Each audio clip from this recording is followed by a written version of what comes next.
There's something I keep noticing with people starting out in a business analyst and a data roles.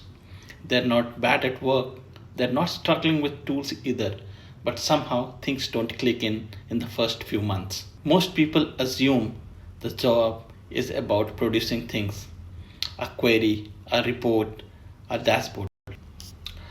So the focus becomes, is this correct? Is this what they asked for? On paper, that sounds reasonable. In practice, that's where trouble starts. Because real work isn't clean. What people ask for is usually incomplete, sometimes vague, sometimes just wrong. If you deliver fast without clarity, you don't look efficient, you look risky. What actually helps is slowing down early, just to understand those questions don't feel productive, but they save a lot of rework later.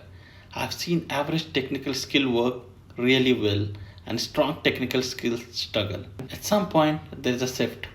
That change alters how people respond to you. They don't remember the tool, they remember whether things felt clearer after you got involved.